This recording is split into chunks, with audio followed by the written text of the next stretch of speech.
I'm Logan Crawford, and right now on the Spotlight Network, we're exploring the quirky, imaginative, and heartfelt world of poetry with Terry Macrae, author of In a Blink of Life's Eye. This unique collection of poems takes readers on a journey through love, adventure, and even a Friday night at a sports bar. If you're ready to laugh, reflect, and explore the universe through verse, stay tuned for this poetic conversation.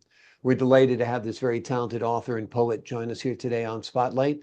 We thank the team at Atticus Publishing for helping us put him in the spotlight today, and we ask viewers like you to support authors like him by subscribing to our channel and by purchasing his amazing book. The links are below the interview. Terry, thank you so much for joining me here today on Spotlight. I'm glad to be here. Glad to have you on the show. This is a wonderful collection of poetry. What's the inspiration behind it? Why did you decide to write this book?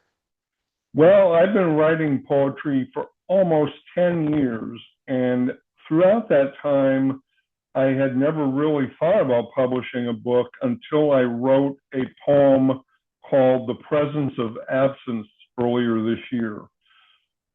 This poem, after reading it many times through after I wrote it, I thought that would make a really good poem for the last poem of a book.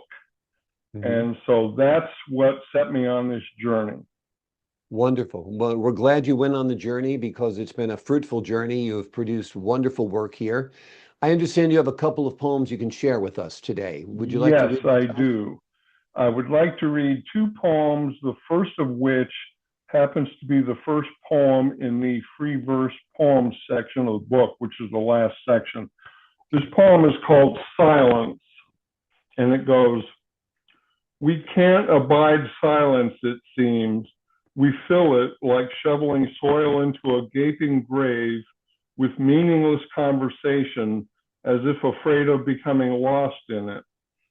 While out driving, a crooning Dino clashes with the drone of the tires on the freeway. Sirens pierce the night air like ice picks through eardrums.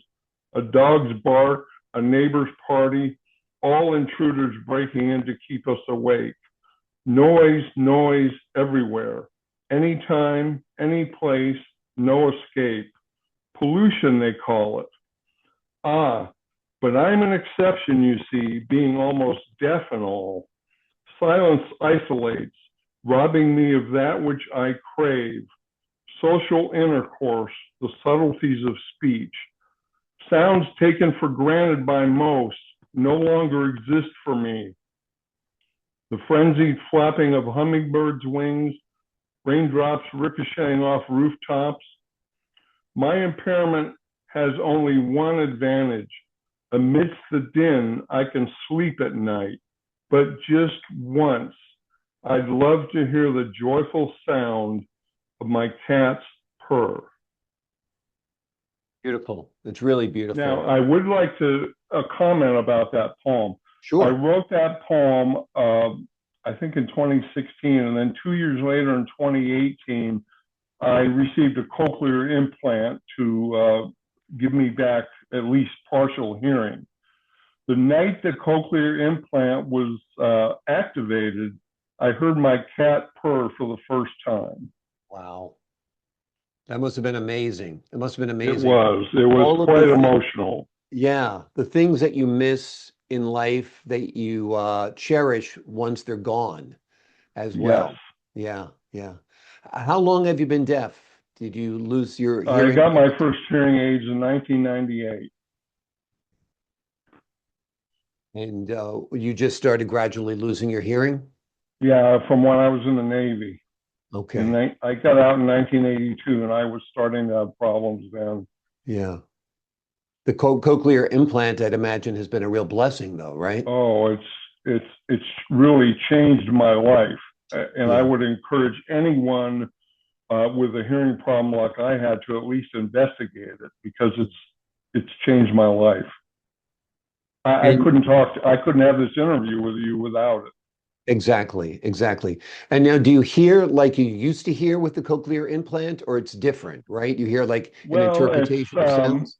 It's Almost the same, actually. In fact, music sounds pretty close to normal for me, which is actually remarkable. A lot of people who get cochlear implants don't have the success I've had with mine, but I'm very fortunate. Well, that's wonderful. That's wonderful. Well, we're glad to hear it. And that's a beautiful poem you wrote about the inability to hear and the Right. appreciation of sound. You have another poem you want to share with us as well, right? Yeah, and I'd like to introduce this poem. I mentioned it previously because it was the genesis for this book. Uh, on January 13th of this year, 2024, my beloved Bella passed away. Mm. And the grief hit me like a sledgehammer, even worse than when my parents died. Mm. 11 days after that, I was sitting outside and I wrote this poem. And Bella must have been my muse that night because I don't think I could have written it without her. Mm. Incidentally, Bella is my cat. Aw. Anyway, the poem is called The Presence of Absence. To unenlightened souls like me, life is replete with dualities: yin, yang, love, hate, heads, tails, really anything having an opposite. Now, you wouldn't think absence has duality, but it does. There's the good absence, as in your teacher didn't notice your absence when you ditched class to get high, or the absence of a body part removed because it was making you ill. Then there's the other side of absence, the side where something vital is missing, the bad absence, the absence we all dread, the death of a loved one. The presence of absence in your life is like the silence of falling snow or the stillness after a savage storm. It's almost eerie, that is, until you feel it. This presence is really a lack of presence, a rip in your reality, something torn away violently. There is no mending that tear. Your reality has been irrevocably altered by the presence of absence. You are left unmoored and drifting like a sailboat caught in the doldrums. You cling tightly to the love and memories you two shared, as if they are flotsam at sea. In time, a new reality is born, with that which you cling to becoming part of you, with the tear scarred over. You may rub the tenderness there, though, and still feel that presence of absence. That is undying love. That is real.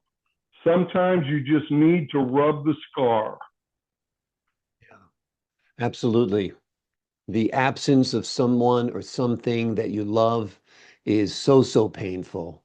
Yes, And I think you've really captured the essence of that. And absolutely, I think you can be as heartbroken over a pet as you can be over a person. There is that great absolutely. connection. Yeah. Absolutely. Like you said, you heard Bella's beautiful purr the first night you wore your cochlear implant. So that cat has a special heart in your place in your heart, no doubt. Talk to us Right. about the title of the book, In a Blink of Life's Eye. That actually comes from the last haiku in the first section of the book. I don't remember it off the top of my head, but that is a line in the last haiku of the first section. Wonderful, wonderful. Tell us a little bit about what it was like writing about iconic subjects like Adam and Eve, Barbie and Ken. Yeah, it's funny. I don't know why those things come to me. They just kind of do. And I can't really explain it, but I will say that there are, I admit, some quirky poems in that book. Yeah. And I would sit outside when I write these quirky poems, and my muse was unavailable for those nights. Hmm. So she asked Cheech and Chong to fill in for her. That's where they came from. Wonderful, wonderful. Well, we're glad your muse sent a replacement to write those very fun poems because Yeah. they're very enjoyable indeed. What do you hope readers take away from your collection of poetry?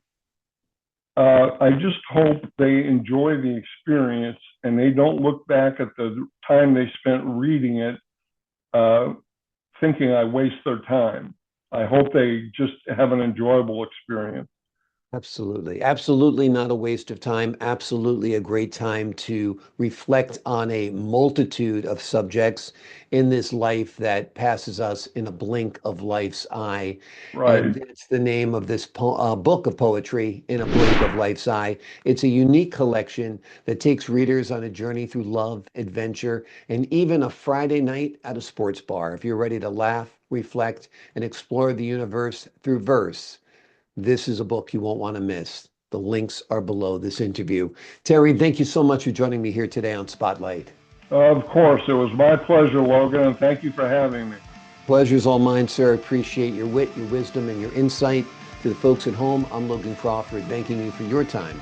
This time until next time on Spotlight.